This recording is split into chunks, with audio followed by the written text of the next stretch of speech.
नमस्कार मित्रों, अपने चैनल में सभी श्रोताओं का स्वागत करता हूं।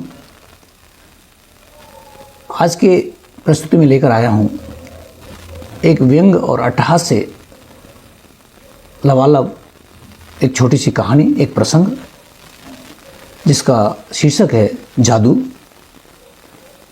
इसके लेखक का ठीक पता नहीं है, यह मुझे सोशल मीडिया से प्राप्त हुई, लेकिन कहानी एक बहुत ही रोचक और सामाजिक जीवन पर आधारित है।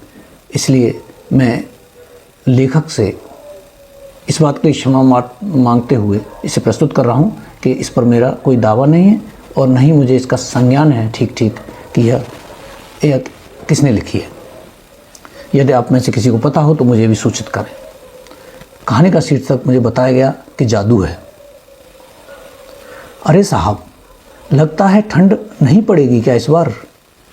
दिनेश बाबू यह प्रश्नवाचक डायलॉग हर जाड़े से पहले एक बार बड़े साहब से ऊपर वाले की शिकायत करते हुए अवश्य कहते हैं। काहे पढ़ तो रही है, और क्या शिमला मंसूरी बनवाना चाहते हो?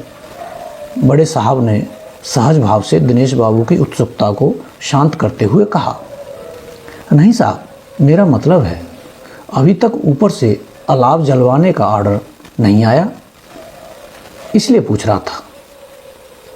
अरे मैं तो भूल ही गया था, सही कह रहे हो दिनेश बाबू। पिछले साल इसी ठंड और अलाव की महिमा के कारण ही तो तुम्हारी भाभी जी को हीरे की अंगूठी दिलाई थी।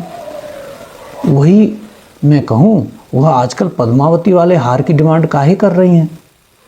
अब बड़े साहब की आंखों में चमक साफ देखी जा सकती थी। और नहीं तो क्या साहब, आप बड़े आदमी हैं, भूल जाते हैं। मेरे जैसे छोटे आदमी के घर में गीजर भी तो तभी लगा था। मैं तो नहीं भूल सकता पिछले जाड़े को। गुड्डू की मम्मी कह रही थी इस बार जाड़े आए तो कम से कम खाना गर्म करने वाले ओवन का जुगाड़ तो कर ही लेना। दिनेश बाबू ने तंबाकू रगड़ने का कार्यक्रम समाप्त कर उसे तालू के नीचे दबाते हुए कहा, जनवरी तो साली आधी बीत गई। सरकार भी क्या करे, जब तक एक आध ऊपर नहीं निकलेंगे तब तक अलाव जलाने का ऑर्डर थोड़े ही आएगा। बड़े साहब अपनी किस्मत को धिक्कारते हुए और दिनेश बाबू को ढांढस बताते हुए बोले, लेकिन साहब, इस लेट लतीफ़ी के चक्कर में कहीं हमारी और आपकी बीवियां ही न गुस्से में अलाव जलाकर उस पर बैठ जाएं। दिनेश बाबू ने इस बार अपनी बीवी के बताए हुए ओवन रूपी टारगेट को कुछ ज़्यादा ही सीरियसली ले लिया था। सही कह रहे हो दिनेश बाबू, पिछले साल अब तक हम लोग कागज़ों में 5 लाख की लकड़ियाँ जला चुके थे और अभी तक शुरुआत ही नहीं हुई है। हद है इतनी संवेदनहीनता की। सरकार को क्या, लोग मरें चाहे रहें, उन्हें तो बस जनता के बीच 5 साल बाद आना है। जनता तो बेचारी भूल जाएगी, लेकिन हमें तो अपनी बीवियों के पास रोज़ जाना है। अगर अलाव का बजट नहीं आया तो हमारे घर का बजट कैसे चलेगा? बड़े साहब ने अपनी त्रासदी को बताते हुए अखबार उठाया। उनकी नज़रें उस गुड न्यूज़ को ढूंढ रही थीं जिसमें किसी गरीब की फुटपाथ पर ठंड से सिकुड़कर हुई मौत की खबर मिल जाए।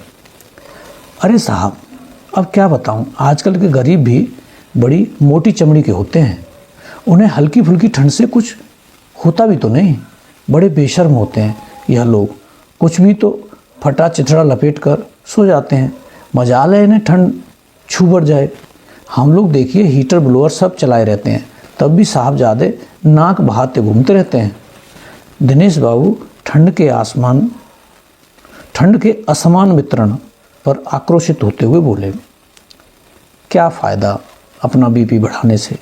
बस दुआ करो जल्दी ठंड का असर दिखाई पड़े।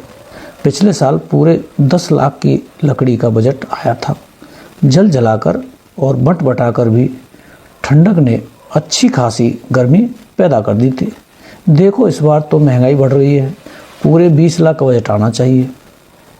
बड़े साहब ने आशा का दामन नहीं छोड़ा था।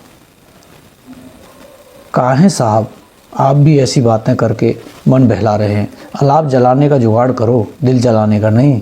कसम से बस एक आध बंदा ही टपक जाए तो आज शाम तक ही अलाव जलवाने की घोषणा हो जाएगी। देखिए साहब, अखबार कायदे से देखिए, किसी कोने में कोई न कोई मरा जरूर होगा। नहीं दिनेश बाबू, ठंड से मरने वालों की खबरें फ्रंट पेज पर नहीं निकला करती हैं, उन्हें कोने में ढूंढने की ज़रूरत नहीं पड़ती। नहीं दिनेश बाबू, ठंड से मरने वालों की खबरें फ्रंट पेज पर निकला करती हैं, उन्हें कोने में ढूंढने की ज़रूरत नहीं पड़ती है। फुटपाथ पर सोने वाले किसी गरीब की शान मरने के बाद ही तो पता चलती है। अमीरों की ज़िंदगी अखबार वालों को मसाला देती है, जिसे वो पेज 3 पर मुफ्त में निकालते हैं, जबकि उनकी मौत बेअसर होती है, जिसे वह पैसा लेकर छापते हैं। वहीं एक गरीब की ज़िंदगी के मुद्दे उन्हें कभी नहीं दिखाई पड़ते, उन्हें उनकी मौत में ही मसाला दिखाई पड़ता है, जिसे वह फ्रंट पेज पर जगह देते हैं।